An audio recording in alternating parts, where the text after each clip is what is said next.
आज हम कवर करेंगे vaccine and its types. Vaccine and its types में हम देखेंगे वैक्सीन क्या होती है, वैक्सीनेशन और उसकी प्रोसेस, और फिर टाइप्स ऑफ वैक्सीनेशन। ठीक है। मुझे बहुत सारे कमेंट्स आ रहे थे कि वीडियो क्वालिटी अच्छी नहीं है, साउंड वीडियो क्वालिटी मोड, हमें नोट्स नहीं मिल पा रहे हैं, ये सब इसलिए मैंने स्विच करा है। अब मैं प्रेजेंटेशन पर वीडियो लेक्चर्स बनाया करूंगी, होप इससे आपको नोट्स भी मिल पाए और मैं समझा भी पाऊँ। तो आप प्लीज़ मुझे बताइएगा कि ये आइडिया कैसा है और अच्छा लगा ये आइडिया तो प्लीज़ इसमें कमेंट करके मुझे बताइएगा ज़रूर। तो स्टार्ट करते हैं। सबसे पहले हम देखेंगे कि वैक्सीन क्या है। वैक्सीन बेसिकली क्या है? प्रिपरेशन है या एक्सट्रैक्ट है। प्रिपरेशन बोल लो या एक्सट्रैक्ट बोल लो, किसी भी डेड या एन्यूटेड, एन्यूटेड मतलब वीकन।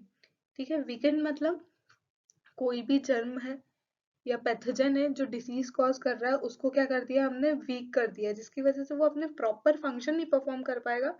लेकिन हमारी बॉडी को तो एटलीस्ट पता चल जाएगा कि यही है जिसकी वजह से हमें डिसीज कॉज हो रही है। ठीक है, जिसकी वजह से ये डिसीज होती है। ठीक है, उसको हम इंजेक्ट करेंगे कोई भी हेल्दी पर्सन में, जिसकी वजह से एक टेम्पररी या परमानेंट एक्टिव या पैसिव इम्यूनिटी डेवलप होगी। किस वजह से एंटीबॉडी फॉर्मेशन होगा, जिसकी वजह से टेम्पररी या परमानेंट एक्टिव या पैसिव इम्यूनिटी डेवलप होगी। तो इसे पढ़ते हैं हम। वैक्सीन इज अ प्रिपरेशन और extract of a dead or attenuated weakened germs of a disease which on inoculation into a healthy person provides temporary or permanent active or passive immunity by inducing antibody formation।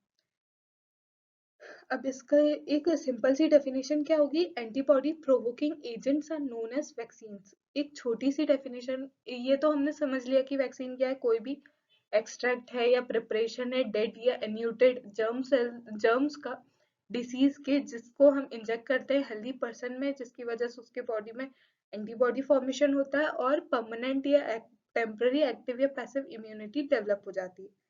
ठीक है, फिर उसके बाद हमने एक छोटी सी डेफिनेशन देखेंगे कि antibody provoking agents are known as vaccines. Antibody provoking agents are known as vaccines.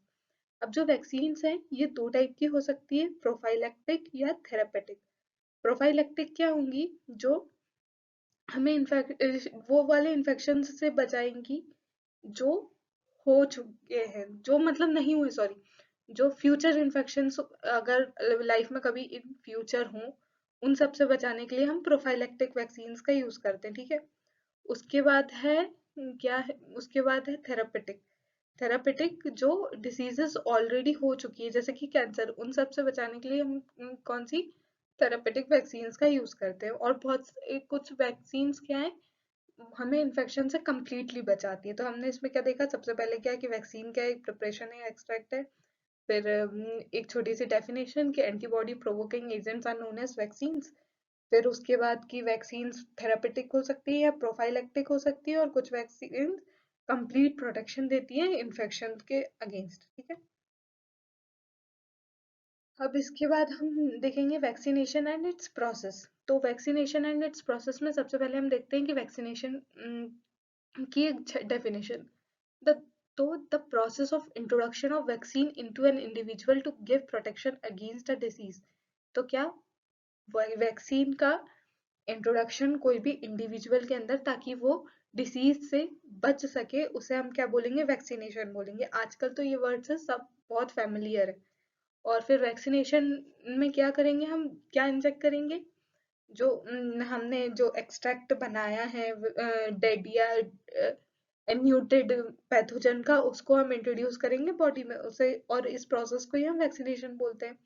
अब प्रोसेस तो हो गई, लेकिन इसमें होता क्या है? तो पहले तो एंटीजन्स गए बॉडी के अंदर, फिर क्या होगा, उसकी वजह से प्राइमरी इम्यून रिस्पॉन्स डेवलप होगा और मेमोरी बी और टी सेल्स डेवलप होंगे।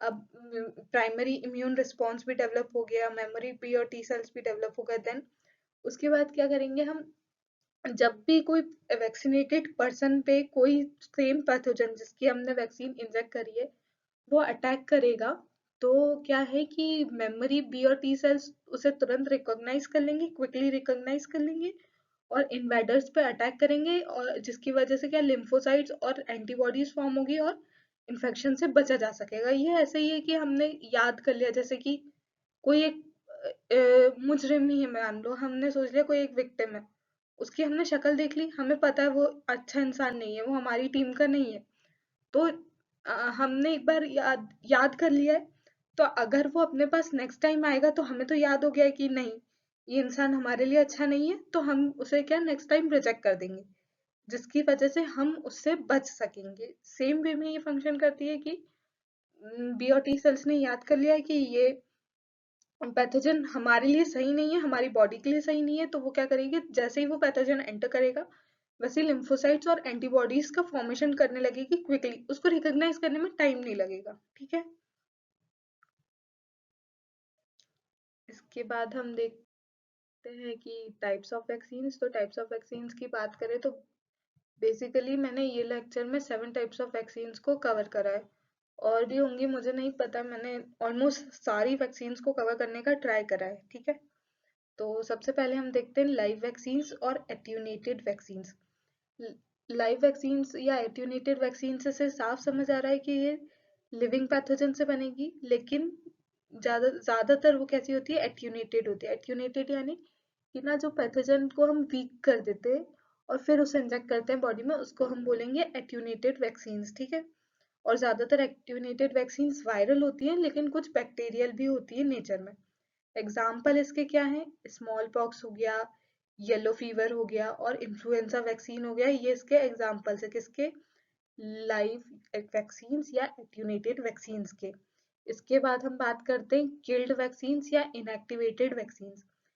तो ये वैक्सीन्स क्या है कि जो प्रोड्यूस होंगे पैथोजेनिक ऑर्गेनिज्म को किल करके, heat, ultraviolet rays, alcohol, formalin या फिनॉल की हेल्प से हम पहले क्या करेंगे, पैथोजेनिक ऑर्गेनिज्म को किल कर देंगे, देन उसे इंट्रोड्यूस करेंगे बॉडी में, ताकि उसके अगेंस्ट हमारी हम उसके अगेंस्ट इम्यून रिस्पॉन्स जनरेट हो सके। ठीक है, एग्जाम्पल इसके टाइफॉइड वैक्सीन हुआ, कोलेरा वैक्सीन हुआ, रेबीज वैक्सीन हुआ और पोलियो वैक्सीन हुए।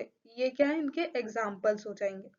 ठीक है, तो लाइव वैक्सीन कौन कौन सी होंगी, small pox vaccine, yellow fever vaccine और इन्फ्लुएंजा वैक्सीन। ठीक है, और किल्ड वैक्सीन्स में कौन कौन से आएंगे, पोलियो वैक्सीन्स, रेबीज वैक्सीन्स और टाइफाइड और कोलेरा वैक्सीन्स। अब इसके बाद हम देखते हैं टॉक्सोइड्स। टॉक्सोइड्स क्या है कि टॉक्सोइड वैक्सीन्स क्या है, देखिए सबसे पहले टॉक्सोइड वैक्सीन समझने से पहले हम एक चीज समझते हैं कि देखिए इलनेस है ना, ज्यादातर ज्यादातर माइक्रो ऑर्गेनिजम्स कॉज करते हैं, लेकिन कुछ केसेस में ऐसा होता है कि टॉक्सिक कंपाउंड्स की वजह से भी होती है, जैसे कि डिप्थीरिया हुआ, टिटेनस हुआ।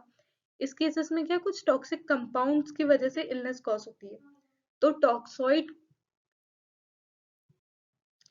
तो टॉक्साइड्स क्या टॉक्सिक टॉक्साइड वैक्सीन क्या होंगे, जो इनएक्टिवेटेड टॉक्सिक कंपाउंड से बनेंगे।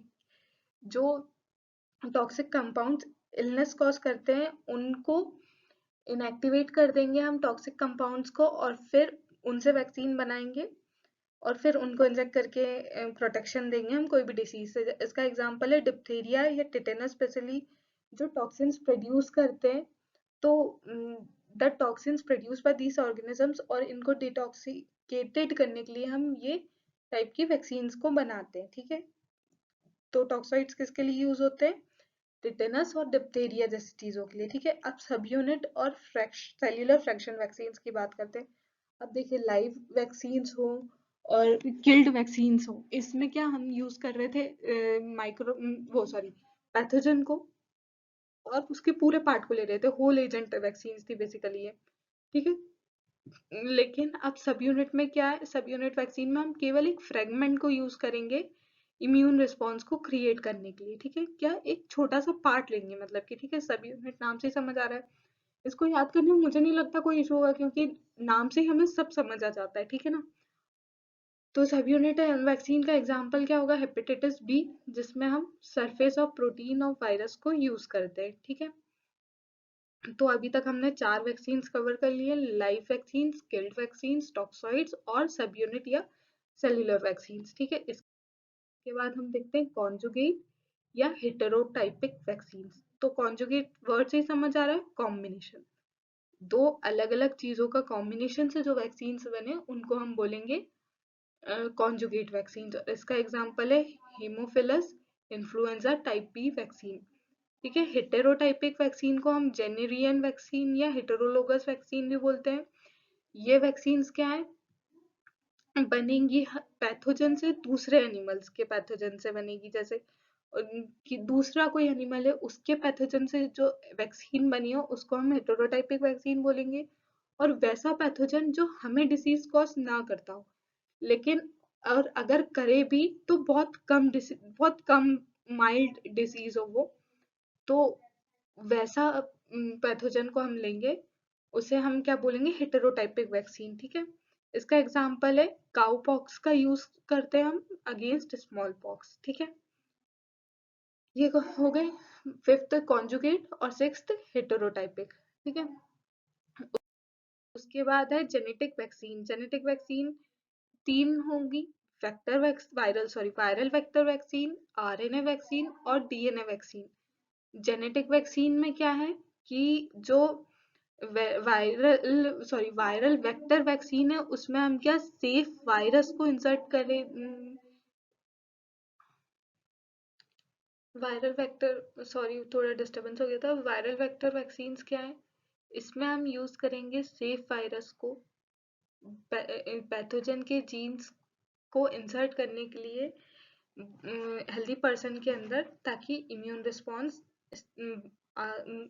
क्रिएट हो सके। ठीक है, आरएनए वैक्सीन क्या है, आरएनए वैक्सीन में हम न्यूक्लिक एसिड आरएनए को यूज करते हैं। ठीक है, a type is a novel type of vaccine which is composed of nucleic acid RNA packaged within a vector such as lipid nanoparticles। ठीक है, देन डीएनए में, डीएनए वैक्सीन में क्या होगा, ऑब्वियस सी बात है, इसमें होगा डीएनए एक्सप्रेशन ऑफ वायरल और बैक्टीरियल डीएनए को हम ह्यूमन या एनिमल सेल्स में इंजेक्ट करेंगे। ठीक है, जिसकी वजह से इम्यून सिस्टम रिकॉग्निशन ट्रिगर होगा। और इसका एक एडवांटेज है ये डीएनए वैक्सीन का, ये क्या कि ये इजी टू प्रोड्यूस है और इजी टू स्टोर है। ठीक है, तो आज हमने देखे कि वैक्सीन क्या होता है, देन वैक्सीन के बाद वैक्सीनेशन और उसकी प्रोसेस क्या होती है, देन उसके बाद 7 टाइप्स ऑफ वैक्सीन्स देखी हमने। सबसे पहले थी लाइव वैक्सीन, देन उसके बाद किल्ड वैक्सीन्स जिसमें हमने किल्ड पैथोजेंस का यूज करा था, देन टॉक्सॉइड्स, उसके बाद टॉक्सॉइड्स के बाद थे कॉन्जुगेट, हेटेरोटाइपिक, देन जेनेटिक वैक्सीन्स, और एक और थी कोई सी, मेरे दिमाग से स्लिप हो गई है अभी के अभी। तो ऐसे ही 7 टाइप्स की हमने वैक्सीन्स देखी। आई होप आपको ये लेक्चर अच्छा लगा, और आपको ये अच्छा लगा हो तो प्लीज़ इसे लाइक कीजिएगा, शेयर कीजिएगा, सब्सक्राइब करना ना भूलिएगा, और कमेंट करके मुझे प्लीज़ बताइएगा कि ये जो इनिशिएटिव था ये कैसा था, प्लीज़। ठीक है, थैंक यू, बाय।